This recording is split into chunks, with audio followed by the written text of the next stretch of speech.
Good day and welcome to the CDI Talks. My name is Anton Shekhovtsov and I'm the chair of the Center for Democratic Integrity that analyzes attempts of authoritarian regimes to influence politics and societies in Europe. We paused the production of CDI Talks after the renewal of the Russian invasion of Ukraine on the 24th of February. During that pause, we launched a new video podcast project called CDI Dispatches, and I recommend you to check them out on our YouTube channel. By the way, do subscribe to it to receive notifications of our future videos. Today we relaunch CDI Talks with a conversation with Matej Šimalčík. Matej is the executive director of the Central European Institute of Asian Studies, a think tank that focuses on foreign and security issues related to East Asia. I talked to Matej about China's political and economic presence and influence in Central Europe, and naturally we could not fail to touch upon China's approach to Russia's war against Ukraine. The majority of CDI Talks of the project of the Center for Democratic Integrity focused on the Russian malign influence operations. But now we will mostly be talking about China, and in one of your works, or actually in several of your works, you mentioned that Chinese influence actually differs from the Russian influence. Could you please elaborate on that? Sure. In some senses, Chinese influence operations differ from the Russian ones in a sense that they kind of look for different goals. They have different goals compared to the Russian ones. So if you compare what the Russians are trying to achieve, it's like a total disruptions of the democratic process, disruption of the Western security architecture, international organizations, and creating basically chaos within the EU. Whereas with the Chinese, it's a little bit different. Mostly, China does not seek to completely undermine the existing architecture within Europe that would be detrimental to its own goals. Really, Chinese influence operations are closely tied to what China labels its core interests. It's a sort of category that was developed by Chinese diplomats, which according to them, on one hand motivates Chinese behavior, and on the other hand serves as a red line for others when engaging with China, some kind of red lines that should not be crossed. So, and there are three core interests. Basically, the primary one is preserving the rule of Chinese Communist Party. The second one is to maintain socioeconomic development of China, and the third one is to protect Chinese sovereignty and territorial integrity, both in physical and symbolic terms. And so, if China were to create a total chaos within Europe, that would be detrimental to the second goal that I mentioned, as Europe is one of the most important economic partners for China. It would not be in Chinese interest to create such chaos within Europe, as we are, for example, seeing now with Russia and its attack on Ukraine, which is completely disruptive to normal economic interactions. Nevertheless, that being said, even though the goals are different, we see that over time the tools that are being used are increasingly being similar to those that Russia has been using traditionally. So we see that clearly China is borrowing somewhat from the Russian playbook, especially when it comes to disinformation and propaganda, where China is still not as skillful as Russia. And it's relatively new when it comes to disinformation in China in Europe, because normally what we would see with regards to China, it would be spreading of propaganda, but not really disinformation. The disinformation is a somewhat new thing with China. We've seen onset with protests in Hong Kong in 2019, but at that time we still saw that China was still trying to push forth one specific narrative, which would just aim to promote Chinese version of events in Hong Kong. Then 1 year later, into 2020, when the COVID-19 pandemic hit, the tactics with regards to disinformation changed a little bit. We were seeing multiple narratives being spread out, conflicting narratives even, and here clearly the aim was not to create just one version of events that would be in line with what China wanted to present to the world, but rather they would aim to create information chaos and blur the truth about how COVID-19 pandemic started and what role Chinese oppressive regime played in the beginning.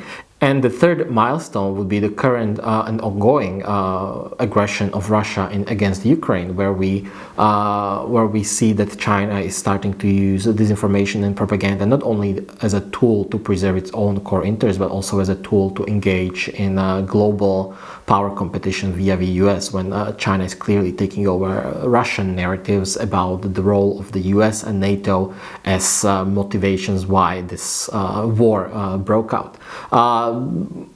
Also, when we are talking about Chinese influence operations or Chinese interference within Europe, we have to remember that it's not only about disinformation and propaganda. Those are actually not even the most important aspects of that. Clearly, the more important part of this problem is various economic tools that China has at its disposal to use against European countries to influence their policy-making processes, especially when it comes to, for example, corrosive capital. And here we are talking about various forms of economic dependence, be it via investment or via trade relations, financial donations to media, for example, and etc., which create this sort of non-transparent economic dependence on China that we really don't know that much about, and we still have to uncover a lot of that, and in order to prevent it from being abused in the future by China. So this economic influence and the usage of economic hybrid warfare is probably something that where China is getting much stronger than Russia now, and at the same time it's learning from Russia in the area of information warfare. Talking about learning from Russia and trying to engage in disinformation and propaganda, some would argue that countries resort to these tools of malign influence when other tools are not working. So essentially the question would be, do you think that they decided to use disinformation and propaganda because their soft power failed? Because there is a difference, obvious difference between soft power and disinformation. So does it mean that Chinese soft power is not that efficient? Yeah, that's a partial explanation, definitely, and this is a long-term thing that we're observing with China, that even though it has been investing a lot of money in creating its own soft power, it simply did not work because the process has been really a top-down process, whereas when you look at countries with successful deployment of soft power, those are usually those that where the soft power emerged from a bottom up. So if you would have to compare countries in East Asia, let's say Japan and China, this is where there will be a crucial difference, where Japanese culture has appealed to European or American audiences that came about organically, more or less. In case of China, it has been really a top-down approach, and it has not been very efficient, partially due to the fact that one of the problems why this is not effective as much is the nature of the Chinese regime. Of course, it's an authoritarian regime, a communist regime, and China, with its own, let's say, internal constraints, where foreign policy decision-making and deployment of any sort of tools is at the same time aimed at the domestic audience, while at the foreign audience, it has difficulty communicating its viewpoint. So often when we are looking at how China is communicating abroad, it's for us in Central and Eastern Europe, who have this historical memory of what communism was, it really reminds us of this communist newspeak of the past, which would not be an effective tool in winning hearts and minds of Europeans, especially in our region. And it's even kind of striking and surprising that when, for example, China communicates about the shared history of Central and Eastern European people with Chinese people, it would allude to this shared communist past, which China thinks would be remembered positively for some reason. And definitely there are pockets within societies that are fond of the past, but if you want to convince the elites, for example, who oftentimes have a very strong anti-communist feelings, and very strong and feel very strongly about the democracy and pro-democratic reforms, this is something that would not really work here. Would you say that China is specifically targeting Central Eastern Europe now and the Balkans, or is the Western Europe is the ultimate goal? I wouldn't say that China is targeting specifically Central and Eastern Europe. Actually, a lot of the attention that China is paying now, or has been paying recently to Central and Eastern Europe, is due to the fact that the region was, from the part of China, neglected for a long time. So if we would, for example, have to compare levels of economic dependence on China, and we would compare Western Europe with Central and Eastern Europe, of course, in Western Europe it would be much higher. So and this is one of the reasons why a lot of the narratives coming out of some Western European countries about Eastern and Central Europe being Chinese Trojan horse were a little bit counterproductive and were not really received well here in the region. Yeah, for China, of course, Central Eastern Europe is let's say a goal in and of itself, but not a separate one from Western Europe. China actually looks at this, well, for China it makes sense to focus on both regions. If you look on, for example, the 16+1 platform, or 17+1 platform as it was known previously, it includes both EU member states and non-member states. And maintaining relations with the EU member states of this platform makes sense for China due to the fact how foreign policy decisions are made within the EU in this unanimous voting mechanism, and being able to just influence one of them can be to China's advantage. And we've seen this on several occasions where, for example, Hungary acted as a country that blocked some of the more critical statements of the EU on China in the past.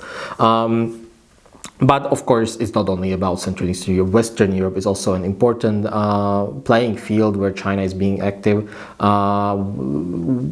If I just would have to mention one example, it would be the big blunders of Germany, for example, when it came to the adoption process of the comprehensive agreement on investment with China, which was really pushed through by Germany despite reservations of many professionals, many member states,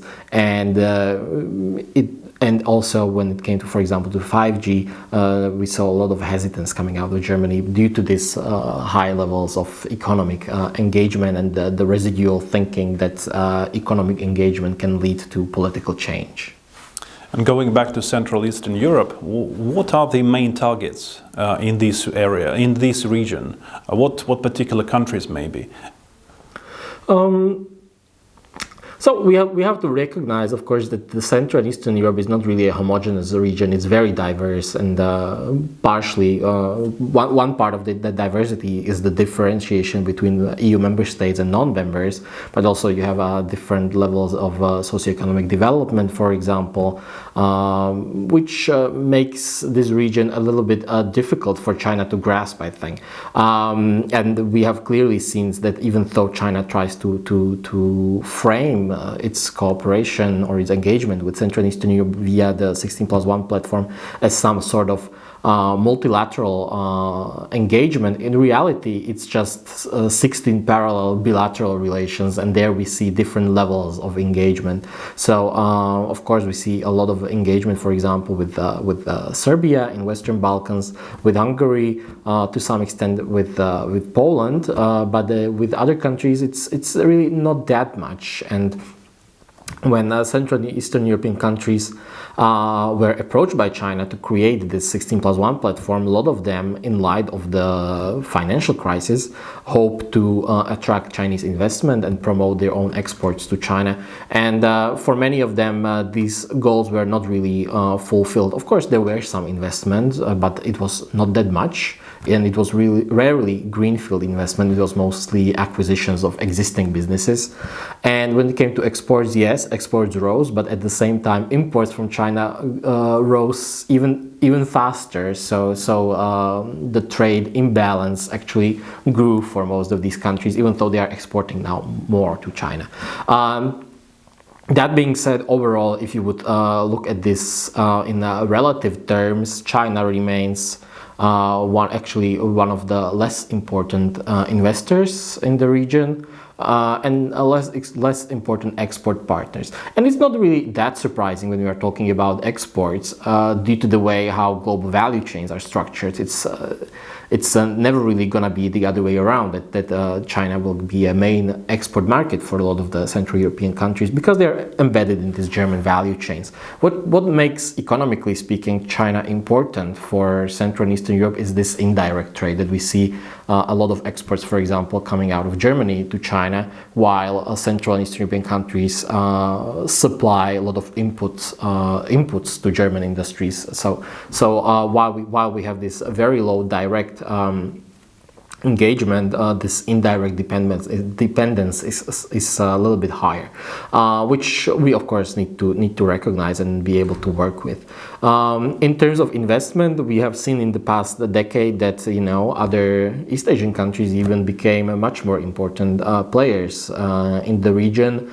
As we are now in Slovakia, one of the largest investors overall is South Korea. I think it's 5th or 6th largest investor overall, number 1 East Asian investor, to which a lot of Japanese investments are also tied. Some of the Chinese investments are as well tied into that automotive value chain that was brought in by South Koreans. And interestingly, in many countries, Taiwan is a much more important investor than mainland China. Invest in Slovakia? In the region, yeah, including in Slovakia. We did a comparison on this, actually comparing these 4 countries of Northeast Asia and their investment presence in Slovakia, where we saw that, of course, South Korea is the most important one. It creates the most workplaces. It contributes the most in terms of income tax, and then that is followed by Japan, by Taiwan, and China is the last. And in case of Slovakia, there is just a small difference between China and Taiwan. But for example, if you were to go to neighboring Czech Republic, there the difference in the number of workplaces created by Taiwanese companies and Chinese companies is even larger. It's interesting that in Hungary, for example, when China wanted to build this university, it did create workplaces, but they were filled in by Chinese workers. Does something like this happen also in Slovakia and in other countries?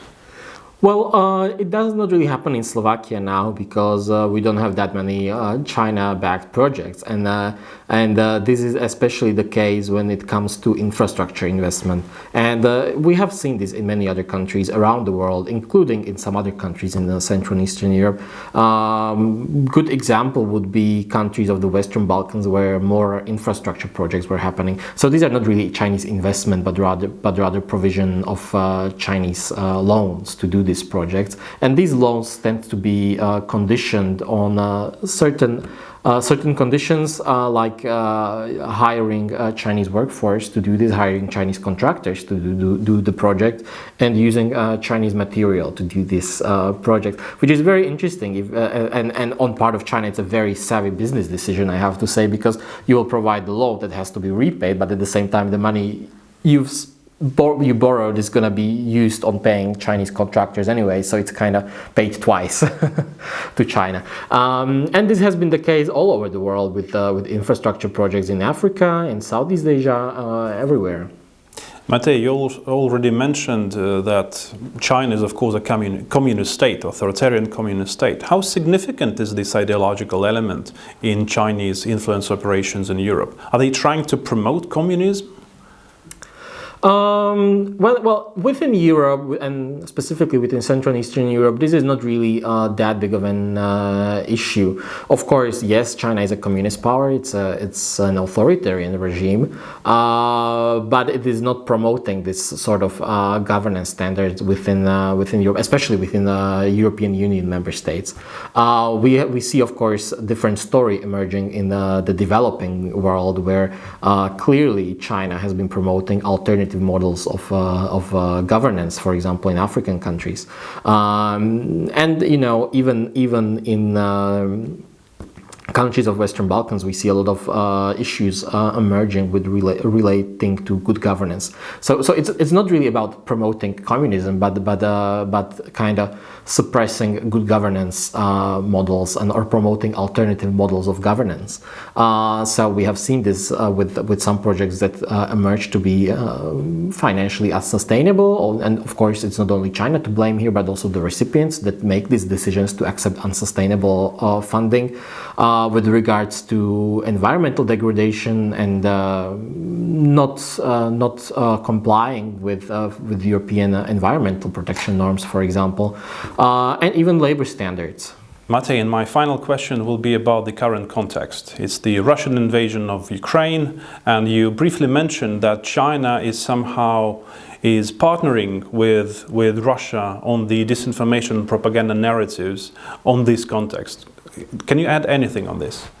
China saw the extent and resoluteness of the reaction of the West to Russia, the extent of adopted sanction and the swiftness with which it was adopted was quite unprecedented, and I think we ourselves are quite surprised how we managed to pull it together really. and act so swiftly. On the other hand, on the other hand, if we have to consider how the situation will pan out in the case that with some surprise Russia would prevail or would not. If it would prevail and would achieve some sort of revision of security architecture in Europe, it would be a positive precedent for China, because it could then argue that something similar should be done in the Pacific to preserve Chinese interests, to allow it to have its own sphere of influence and let it act as a regional hegemon. Of course, if Russia is gonna fail, China will be able to utilize a lot of influence over Russia and create it and make it its own, let's say, satellite state or something like this. It feels like it's a win-win situation for China. Potentially. I would not say it's a 100% win-win situation, because in the way that China is currently acting and supporting Russia, is not really winning a lot of goodwill with with the global West.